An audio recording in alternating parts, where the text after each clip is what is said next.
Welcome back. We're now, this is the module, puts us, excuse me, halfway through the course. It's kind of interesting. There are some exceptionally good materials coming. It's one of those times when what went before was prelude to what's getting here now. And it's more fun if you're getting into it that way. When you look at this exchange issue that our friends Navarez and Wood use, when you're looking at the human relations model coming out of Bowman and Deal, they're very, very similar because the idea is in both is that you start with a similarity of mission, a similarity of goal, and that's sort of where the leadership is at its best. Okay, let's go on then and talk a little bit about a very important chapter in the Bowman and Deal book, and that's the chapter called As Others See Us. That ties in very closely with the human resources type of leadership that I have a bias towards. You've already heard that.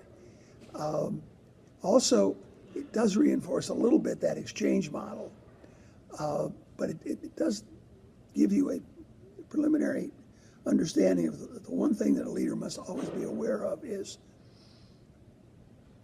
finding a way to be able to understand how you are perceived by others. Because if that perception is too far afield from what you believe about yourself, then you're going to have some serious communications problems. One needs to find a way.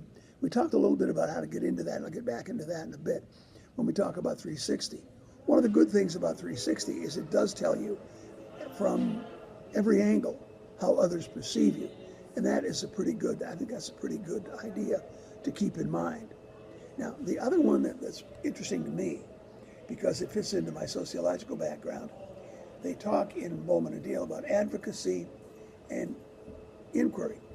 Well, the inquiry is an inductive process that is a very important, got a nice matrix for it on page 73. There are times when we will be advocates. That'll be caused by the context in which you find yourself. Many times, as chief academic officer at my last institution, I would have to go into budget hearings with the Board of Trustees, and I would have to advocate. We had a very good president. He would have each of us present from the perspective of our particular responsibilities, how resources ought to be allocated. And frankly, the board knew what their resource base was. And a lot of what you got or didn't get depended in no small part on how persuasive you were in what you said. Advocacy. Inquiry is to look at a particular situation and then explore it from an objective, empirical point of view, so that when you made your decision, it was based on a more broadly defined statement about what is the nature of this particular situation and how does it best fit into the mission, the vision, and the goals of the institution, and who in the business has come up with a strategy that would fit into the MVV that we have, mission, vision, MVG rather, mission, visions, and goals that we have. If you ever think that the research courses that you take in this program and any subsequent program are a waste of time, trust me, they are not, particularly the qualitative models, because you are using those as the leader on an almost regular daily basis. So I recommend that you pay attention when those sorts of things come up. I've had many people tell me, oh God, I hate the research courses. Well, you may well, but you better know how to do it, and you better base much of your decision making on an empirical structure that fits into the mission, vision, and goals of your institution. Okay, move on from that a little bit. The next thing that they are particularly heavy on here is this idea of communication. One of the things you will discover, you probably already have, people in education in general love to hear the sound of their own voices. And oftentimes, if you listen to a group as an outsider and just listen, you will discover that people are spending far less time hearing what the other group said than they are forming what they're going to say. And that can become somewhat confusing. I found it rather interesting lately with the different dynamics going on in D.C. It's been fun to watch the political talk shows because they'll bring on people who are to be interviewed, but the interviewer has her or his own point of view, and very often the poor interviewee has to fight to get a word in edgewise.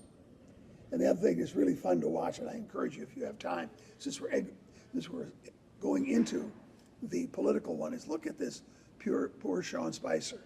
The poor man is desperately trying to be a foil, a front man, if you will, for Don Trump. And the reporters don't like that. They really wish that he would say what he feels. Well, that's not totally possible because he is there as a spokesperson for somebody else. But they don't give him a lot of credit for trying to do that.